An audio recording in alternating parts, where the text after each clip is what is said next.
Let me welcome you to the 56th lecture of NPTEL online certification course Surface Mining Technology. These are the lectures related to stability of bench slopes. There will be 3 lectures on this. This is the first lecture in which we will introduce you to the bench slope, and we will discuss about the planar failure which is occurred, one type of failure occurred in the bench slope. But before that, going into the details of this, let us look once again into the learning background required for surface mining technology course, the set learning objectives for the surface mining technology course and expected learning outcomes,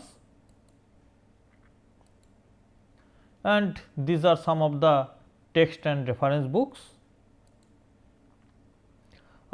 This particular topic slope stability can be looked into there are various books available, Brady and Brown, a book on slope stability is very famous. Apart from that, there are other slope stability books available, even if slope stability manuals are also there.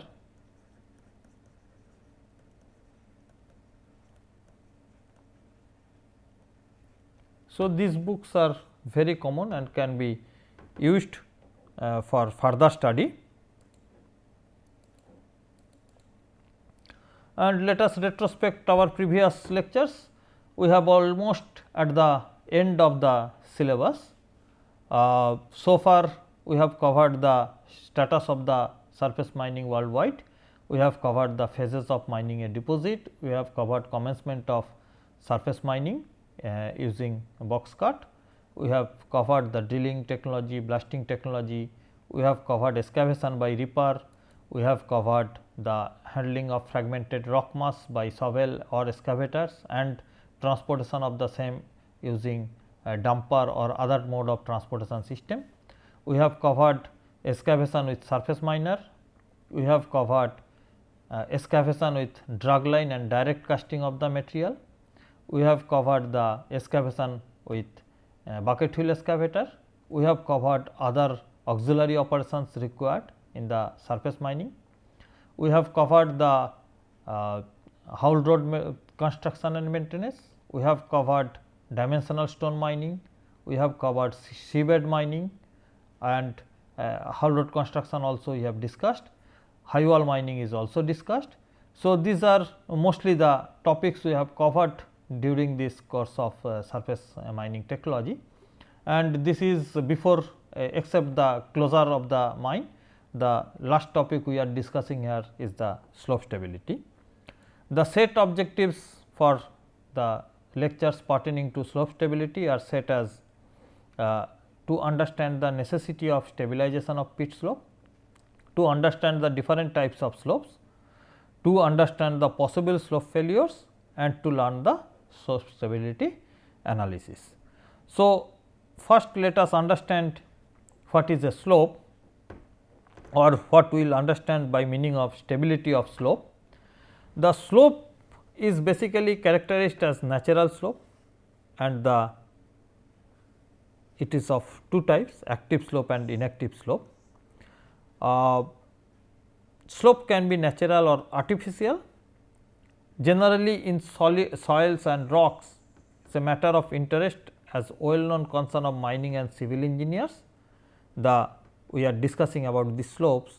Natural slopes are slopes which are formed by the various actions of natural agencies, which may be the flow of the wind, which may be the flow of the water, and these are classified in active and inactive slope,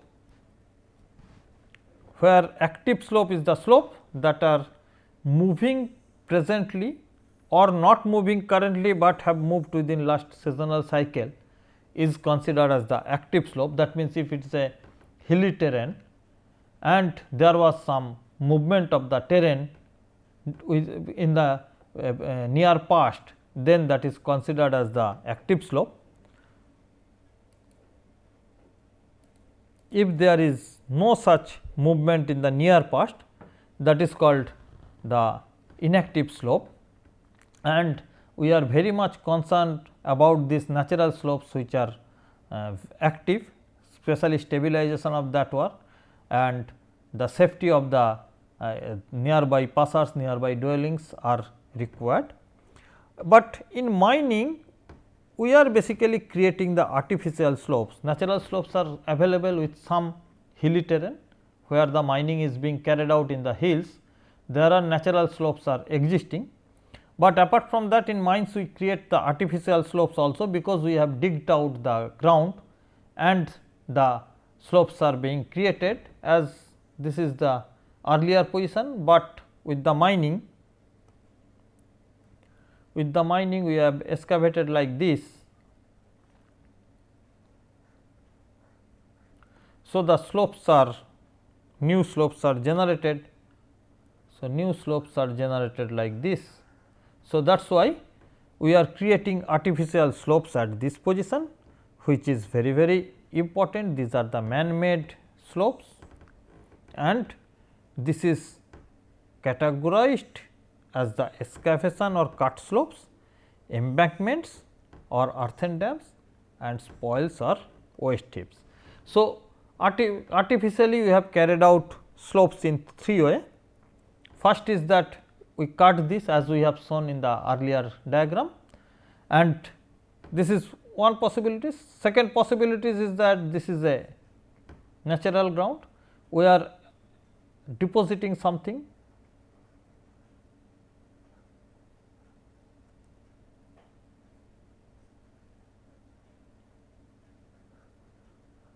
These are often carried out for some water movement or making some canals at these positions. So, or by constructing the roads, say roads are made here.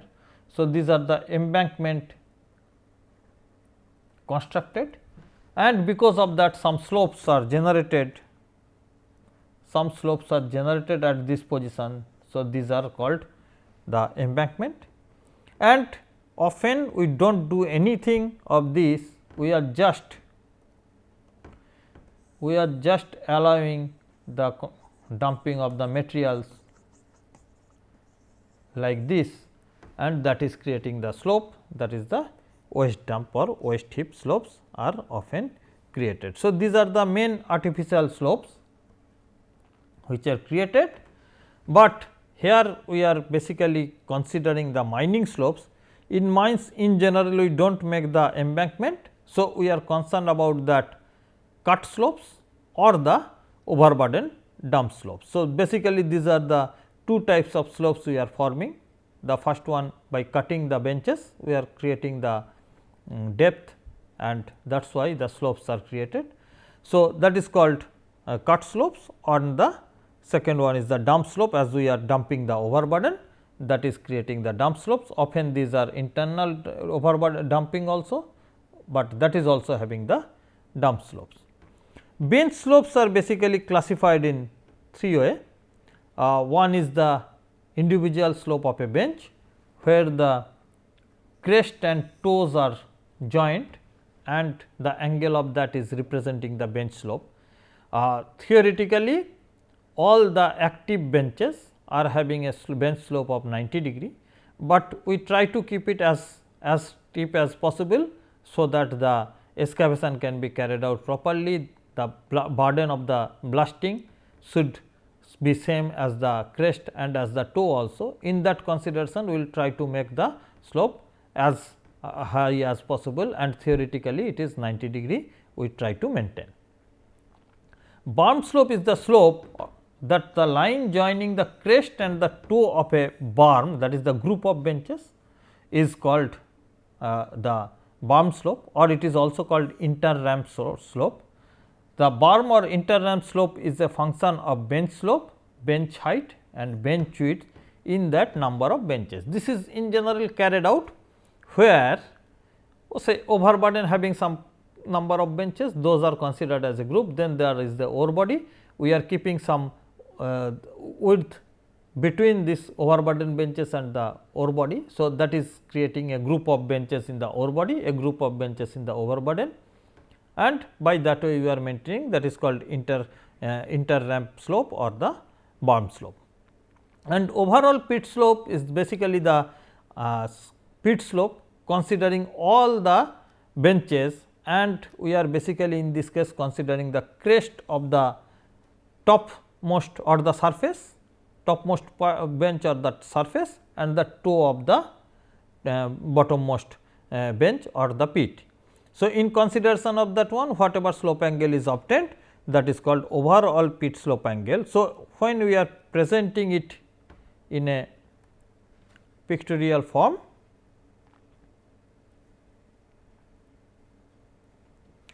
it can be seen this is a bench slope, this is a berm slope, and this is a pit slope or overall pit slope.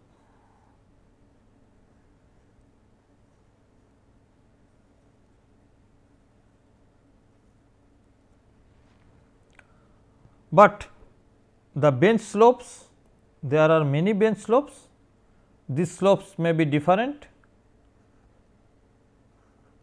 Similarly, there are many berm slopes, these berm slopes angle may be different depending on the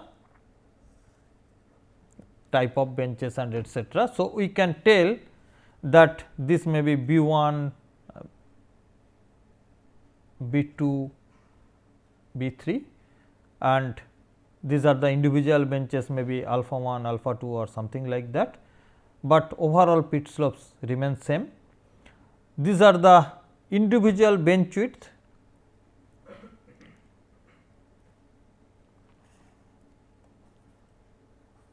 these are the individual bench width, and these are the bench height.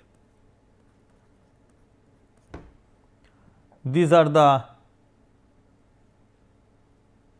berm width,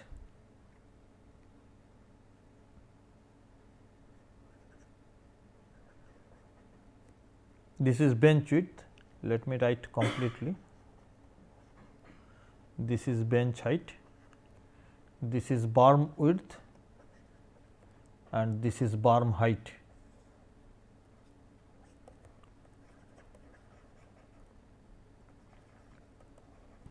And this is overall pit height, pit depth. So, this is the general terminology, and we can understand this. Generally, whenever a mining is carried out, as any mine is progressing,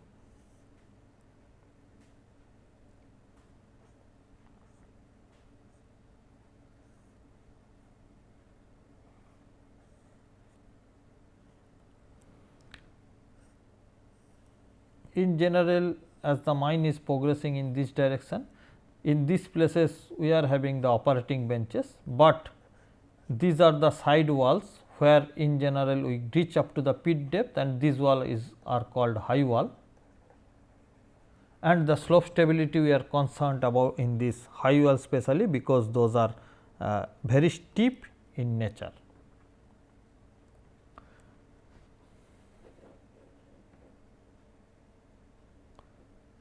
So, this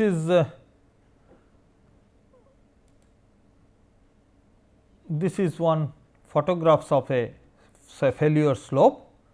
It can be seen how this slope is failed, this portion how the slope is failed,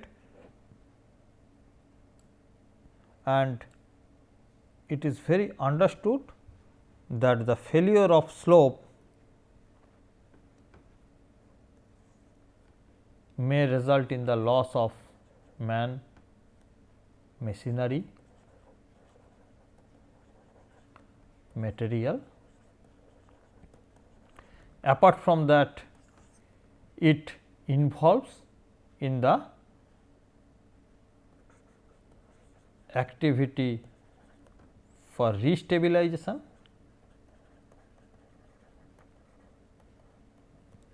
material handling, deployment of machines. So, these are unwanted because it is a threat to the safety,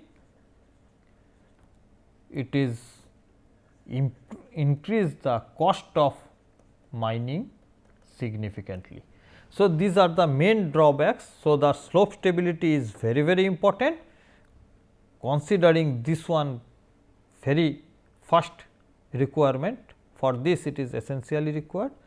Apart from that, these are very costly operations also. If million tons of million meter cubes are material are sliding down, then that is creating a problem, and the rehandling cost of this million meter cube of material is becoming very costly operation.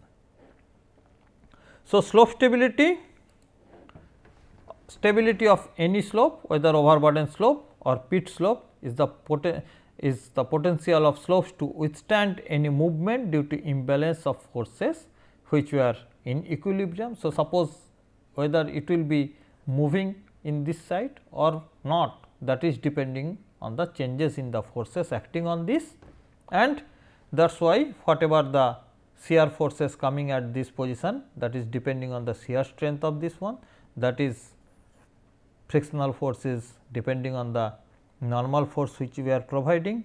So, weight of the material is also important. Safety is determined by checking the balance between the stress acting on this. Before mining, the ground remains in stable equilibrium condition, mining disturb the equilibrium, and that is why these stress are being induced, and the static and dynamic stability analysis should be carried out for the pit slopes and dump slopes, while the mining is being carried out to ascertain the stability of the place. So, let us look what are the influential factors that is controlling the stability of a slope. Slope angle is very important. That means, if we are having a bench, this may not be stable, but instead of if we are having a bench, this angle may be stable because it is much of reduced inclination. So, the slope angle is very one. Second is the material properties. If the material here is very strong, then it can withstand this one, but if it is not that much strong, then it cannot withstand. In this material property, the major material property is the strength of the rock, especially the shear strength, the cohesion, the friction angle, all these are important in this case. Next is the geological properties. That means, if we are having some discontinuity plane, let us draw it in a different color. Say if we are having some discontinuity planes like this, then this allows the falling of this discontinuity planes, but material over this. But if we are having a discontinuity plane like this is stable enough, and this will not allow the fall of material along that discontinuity plane in this direction. So, the orientations, discontinuity plane and their orientations and their properties, these are some important parameters and needs to be considered while we are considering the stability of a slope. And finally, the hydrogeological factors, that is the in situ water, surface waters, what are the water stress coming onto this mass, rock mass, which is tending to falling from this slope, and what is the saturation increase in the weight of the rock mass because of the saturation of the water. So, these two are the factors, that is the factors pertaining to water needs to be considered in this as the hydrogeological factor, which are influencing the stability of one slope. Now, these are the different considerations whether a slope is stable or marginally stable or it is a active one, and what are the different factors which are affecting these things are basically shown in this figure. And these are the different types of failure which we observe in commonly in a mining slope. First one is the planar slope, where a plane of rock is fall down. Second one is wedge slope, where the wedges is formed by virtue of the different discontinuity planes, and then the whatever rock mass is coming within that wedge, that is sliding down. Toppling failure is basically one kind of planar failure only, where the two sets of joint sets or discontinuity planes are created, and the one by one the columns are toppled down. And circular failure is basically the failure where the rock mass is slided down in soil in general, or very highly fractured rock mass it is observed, where it is completely failed, the material is failed because it is a soft material and it is not following any discontinuity planes, it is basically slided down as the material is highly fractured. Now, in this lecture we will end with the planar failure. So, let us look what is planar failure. Basically, planar failure is a type of failure when the plane of discontinuities in the rock mass with a deep angle more than the stability angle, or you can say the angle of repose or friction angle, and its orientation is towards the face of the bench and daylighting, then the chances of failure of this rock mass are there, and that is called a planar failure. So, here the important part is that the discontinuity plane, its pattern is very important. It may be continuing a single discontinuity, or it may be a set of discontinuities, or it may be a set of discontinuities, it may link together also, and the rock mass is slided down along this plane, and it occurs in most of the cases if we are failed to control the direction of our benching.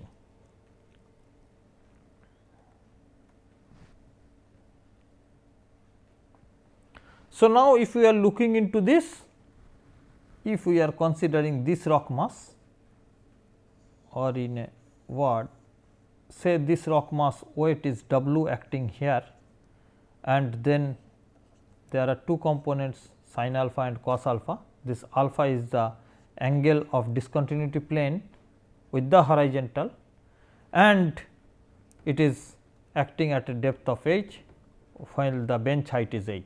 So, this bench angle beta is greater than the alpha, and this alpha is greater than the friction angle phi. So, if this is the considerations occurs, we are trying to find out what is the destabilizing force and what is the stabilizing force. So, the destabilizing force is this one, which is trying to send this rock mass at this position, and stabilizing force is that the frictional component which is coming, that is the mu into W sin alpha, whatever is coming, that is the frictional component. So, if we are considering this along with the cohesion, then the factor of safety, which is basically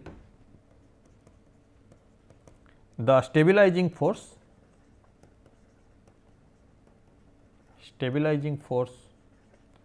by the destabilizing force, or we can say the strength by the stress also.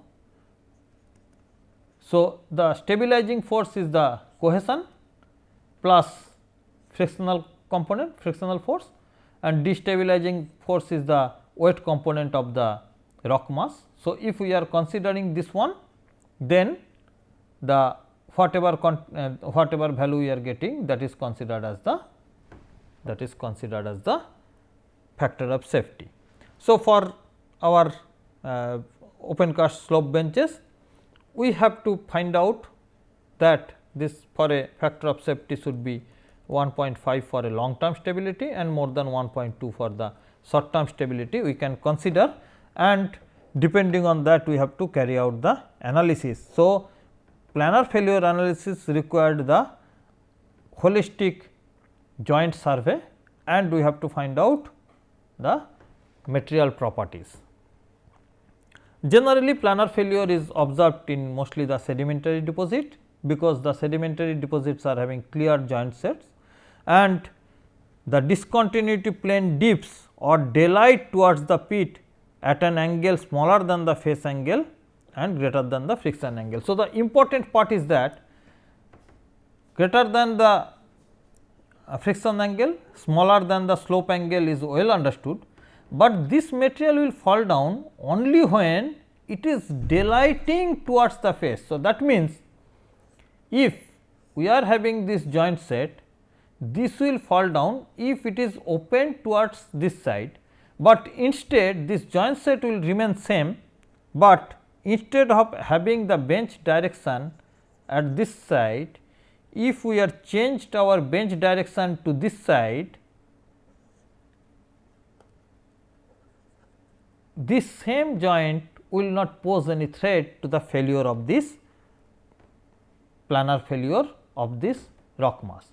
So, that is why this daylighting is very important. If the direction is daylighting towards that one, and then only it will fail, otherwise it is not failing at this side. So, the orientation and daylighting is very important one in the slope failure analysis.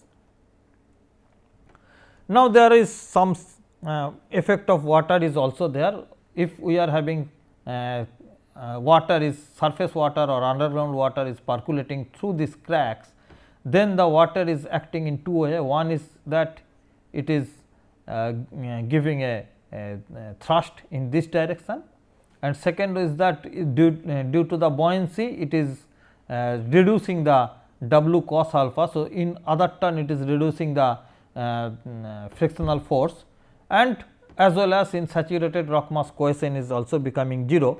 So, basically the water in the rock slope is basically reducing the stability, and that is why it is a threat, it is a threat to the stability of the rock mass. So, there are different factors which is governing the stability. These are the characteristics of the failure plane: surface drainage, groundwater condition, external factor, rainfall, seismicity, maybe the earthquake, slope geometries. These are some of the important factors, and the best way to control the planar failure is the change in the orientation of the bench is considered to be the best thing. So, these are basically some of the characteristics of the planar failure, and these are should be controlled during this planar failure analysis. Thank you.